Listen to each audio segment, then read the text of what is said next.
அன்பு தமிழ் நெஞ்சங்களுக்கு ஆஸ்ட்ரோ தமிழ் மகளின் இனிய வணக்கங்கள். இன்றைய பதிவு விருச்சிக ராசியில் பிறந்த நண்பர்களை உங்களுக்குரியது. இனி மண்ணும் மன வாழ்க்கையும் சிறந்து உங்கள் வாழ்க்கையில் மங்களம் கொட்ட போகுதுங்க. ஆமாங்க, இப்படிப்பட்ட ஒரு நிலைப்பாடு சனி பகவானுடைய நட்சத்திர பயிற்சியால் நடக்கப்போகுது. அதை பற்றி தான் இன்றைய பதிவில் பார்க்க போகிறோம். பதிவினை முழுமையாக பாருங்கள். பதிவு பிடிச்சிருந்தால் லைக் பண்ணி கமெண்ட் பண்ணி மற்ற நண்பர்கள் உறவினர்கள் பயன்பெற அவங்களுக்கும் ஷேர் பண்ண மறந்துடாதீங்க. இதுவரை நம்முடைய ஆஸ்ட்ரோ தமிழ் மகள் சேனலை சப்ஸ்கிரைப் பண்ணாத நண்பர்கள் சப்ஸ்கிரைப் பண்ணி கூடவே தெரிகிற பெல் ஐக்கானை கிளிக் பண்ணி ஆல் ஆப்ஷன்ஸும் செலக்ட் பண்ணி வச்சுக்கோங்க.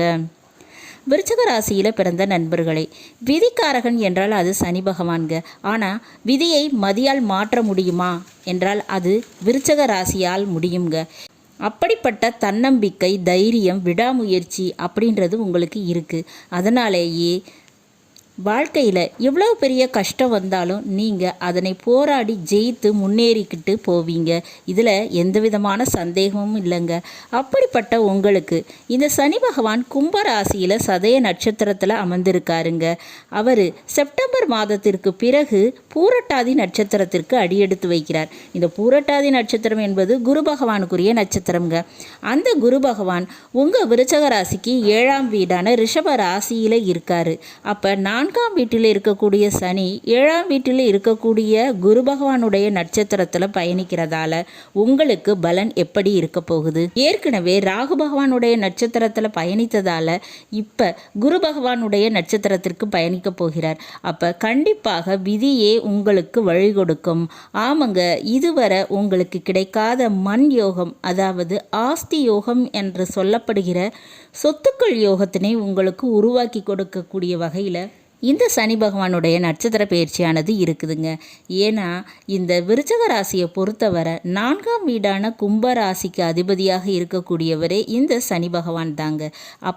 அப்படி பார்க்கும்போது இந்த கண்டிப்பாக அசையாத சொத்துக்கள் உருவாகக்கூடிய யோகம் இருக்குங்க. இதில் உங்களுடைய சுய சம்பாத்தியம் மட்டுமல்ல, பூர்வீக சொத்துக்கள் வருகையும் ஏற்பட வாய்ப்பு இருக்குங்க.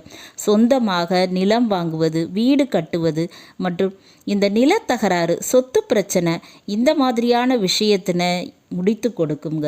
அதே போல் நீங்கள் ஒரு நிலத்தினை விற்க முடியலைன்னு கவலைப்பட்டுக்கிட்டு இருப்பீங்க இல்லையா? அப்படிப்பட்ட நிலம் நல்ல விலைக்கு போய் உங்களுக்கு அந்த நிலப்பிரச்சனையும் ஒரு முடிவுக்கு வரும். அப்படிப்பட்ட மண் யோகம் என்பது கண்டிப்பாக உங்களுக்கு உண்டுங்க.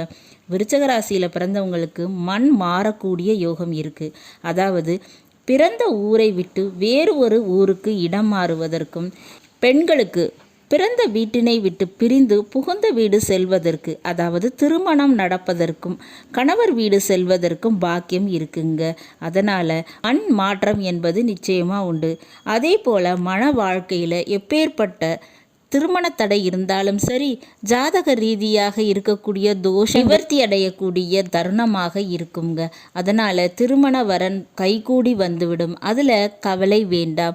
உங்களுடைய வாழ்க்கை துணைக்கு உடல்நிலை பிரச்சனை, மனநிலை பிரச்சனை அல்லது வேறு ஒரு நபருடைய குறுக்கீடு உங்கள் மன வாழ்க்கையில் இருந்தாலும் சரி, அந்த பிரச்சனை இப்போ சரியாயிடுங்க. இதுவரை நீங்கள் காத்திருந்த விஷயத்துக்கெல்லாம் பலன் கிடைக்க போகுது. இனிமேல் நிச்சயமாக நடக்க போகுதுங்க. அதுபோல் எதிர்பாராத காதல் வயப்பட வாய்ப்பு உண்டுங்க. 5ஆம் வீடான மீன ராசிக்கும் 2ஆம் வீடான தனுசு ராசிக்கும் அதிபதி குரு பகவான். இந்த குரு பகவானுடைய நட்சத்திரத்தில் 4ஆம் வீட்டிலிருந்து பயணிக்கிறாரு சனி பகவான். அப்போ குடும்பத்தில் இருக்கக்கூடிய நபர்களுக்கு வரவேண்டிய வேலை தொழில் மூலமான வருமானங்கள் நிச்சயமாக வந்துருங்க. திருமண காரியத்தையும் ஏற்படுத்தி கொடுத்து விடுவார். ஆக மொத்தம் குடும்பத்தில் மங்களகரமான காரியங்கள் இனி நடக்க போகுது. இது நிச்சயமாக நடக்குங்க. மேலும் கிடைக்காத குழந்தை பாக்கியம், உங்கள் வாழ்க்கையில் திருமண யோகம், இந்த மாதிரியான விஷயங்களை நடத்தி வைக்க போகிறார் சனி பகவான். இந்த ஒரு நேரத்தில் நீங்கள் செய்ய வேண்டியதெல்லாம் தட்சிணாமூர்த்தியினுடைய வழிபாடு, குரு வழிபாடு, இதை செய்கிறது தாங்க. அதே போல் சனிக்கிழமைகளில் சனி பகவானுடைய குரு பகவான் ஆகிய கால பைரவர் வழிபாடு செய்கிறது ரொம்பவே நல்லதுங்க. கால பைரவருக்கு திங்கட்கிழமை மற்றும் அஷ்டமி திதி இந்த நாட்களில் மாலை 6 மணிக்கு மேலே பன்னீர் திராட்சை மாலை சாற்றி வழிபாடு செய்யுங்க. செய்யுங்க, அது ரொம்பவே நல்லது. அஷ்டம திதியில் கால பைரவருக்கு நடத்தக்கூடிய அபிஷேகம், அதிலும் குறிப்பாக தயிர் அபிஷேகம் செய்வது உங்களுக்கு இருக்கக்கூடிய காரிய தடை, இந்த மாதிரியான விஷயங்கள் நிச்சயமாக உடையுங்க, நன்மை தரும். தெய்வ வழிபாடு நிச்சயம் உங்களுக்கு நல்வழி காட்டும். வாய்ப்புகளை பயன்படுத்திக்கோங்க. நல்லது நண்பர்களே, இந்த பதிவு உங்களுக்கு பிடிச்சிருக்கும்னு நினைக்கிறேன். பிடிச்சிருந்தால் லைக் பண்ணி கமெண்ட் பண்ணி மற்ற நண்பர்கள் உறவினர்கள் பயன்பெற அவங்களுக்கும் ஷேர் பண்ண மறந்துடாதீங்க. இதுவரை நம்முடைய ஆஸ்ட்ரோ தமிழ் மகள் சேனலை சப்ஸ்கிரைப் பண்ணாத நண்பர்கள் சப்ஸ்கிரைப் பண்ணி கூடவே தெரிகிற பெல் ஐக்கானை கிளிக் பண்ணி ஆல் ஆப்ஷன்ஸும் செலக்ட் பண்ணி வச்சுக்கோங்க. மீண்டும் ஒரு நல்ல வாய்ப்பினில் உங்கள் அனைவரையும் சந்திக்கிறேன். அதுவரை ஆஸ்ட்ரோ தமிழ் மகளின் அன்பு கலந்த வணக்கங்கள். நன்றி.